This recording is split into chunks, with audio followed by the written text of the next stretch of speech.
Tá, começou. Beleza. Daqui a pouco a gente dá uma olhada lá. Então, essa aqui é parecida com uma das anteriores, aonde lá nós tínhamos no plano horizontal, né? Era posto sobre uma mesa e tal, a mola era aqui fora, esticava aqui e tal, tal, né? Toda aquela situação. Só que essa aqui a mola está dentro, né? E é no plano vertical. Mas o conceito é o mesmo, tá? Tem que se saber o comprimento inicial da mola e o problema nos diz que o comprimento indeformado é 105 milímetros. E olha, quando o bloco está aqui em cima, justamente ele está no comprimento indeformado, 105. Então, se houver alguma pergunta relacionada a esse ponto C, qual é a energia elástica? Zero, porque a mola está indeformada. Né? E outra coisa que entra aqui em relação àquele anterior é a energia potencial. Então a gente tem que utilizar um eixo Y aqui de energia potencial. Nesse esboço eu coloquei energia potencial partindo aqui do centro. Ou seja, aqui em a energia potencial gravitacional é zero. Né? Então foi essas as colocações iniciais. Então ele fala que tá, dá o comprimento da mola, o constante K, e diz que ele está em repouso em C. Lá em cima ele está parado. Tá? Que recebe um leve impulso para se movimentar. Determine a velocidade do colar e a força exercida pela barra sobre o colar quando ele passar por A e por B. Tá? Tanto faz ele ir por aquele caminho como por esse. Lembra que conservação de energia não importa o caminho. O que importa é o início e fim. Deixa eu só ver se está gravando. Está gravando. Então não importa se é por lá ou por aqui. Eu adotei aqui como sendo sentido pela direita. Tá? Então, primeira coisa, como é que eu calculo a força da barra sobre o colar? Veja que no ponto a barra ela está como que na vertical e o colar está se movendo na vertical. Então, simplesmente o colar desliza na barra, mas a barra não consegue imprimir força alguma. Tá? Em princípio, né, se fosse olhar do ponto de vista, como é que eu poderia dizer, do ponto de vista de PY, né? O PY ele é na vertical, então a barra não reage sobre o PY.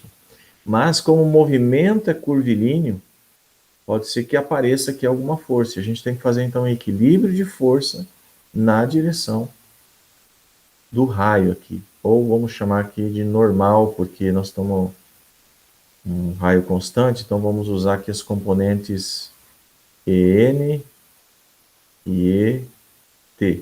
Só que na direção tangente a gente não vai trabalhar, é só na direção normal. Então, nesse ponto A, na direção normal, eu tenho que fazer um balanço de forças. Tá? Então, pegando aqui no ponto A, por exemplo, ó, somatória de força na direção normal igual a MA normal. Tem uma força da mola, veja que a mola está tracionando aqui para cima aqui, está tracionando aqui. Então vai ter uma FKN, também é desproporcional aqui a minha FKN, né? É só até aqui, ó. Tem uma FKN aqui, na direção normal. E essa N aqui seria a reação da barra sobre o bloco, que eu não sei se é zero, se é para a direita, se é para a esquerda. Aqui eu adotei aqui, ó, como se fosse o sentido para a direita, por isso que eu coloquei negativo. Ah, podia adotar o sentido para a esquerda? Podia. Aí você colocaria positivo aqui, não tem problema nenhum. Tá? Importante que você definiu, colocou o sinal correto, depois se der negativo, você sabe que está trocado.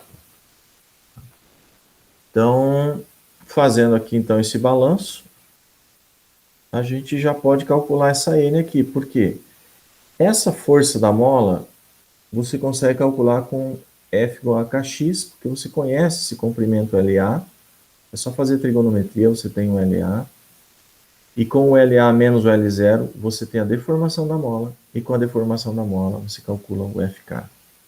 Tá? A velocidade, como é que calcula? Conservação de energia, desde C até A. Então, conservação desde aqui até aqui.